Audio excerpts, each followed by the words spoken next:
आम सह अच्छा जोगाण मंत्री कृष्णचंद्र पात्र सर आप कहते भाषण मंच उपर 24 वर्ष है सुलभ मूल्य रे आलू जगह जो सरकार चेष्टा कले आपण सरकार आसला आलू दर टी बढ़ीगला आपको प्रश्न उठाऊ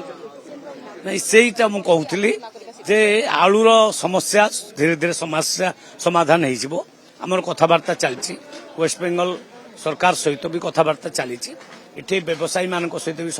संपर्क में अच्छु आसला सब चाउल धीरे धीरे आलू आसवा आरंभ हो गला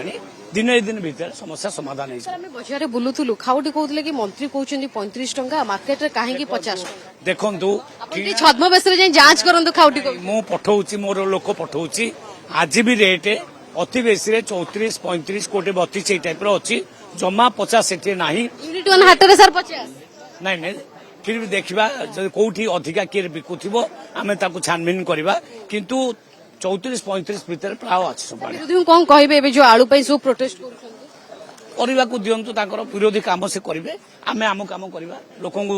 जोगेबा दायित्व आमर आपन कहते 2 टका बढ़ीगला बेले बोबाल कर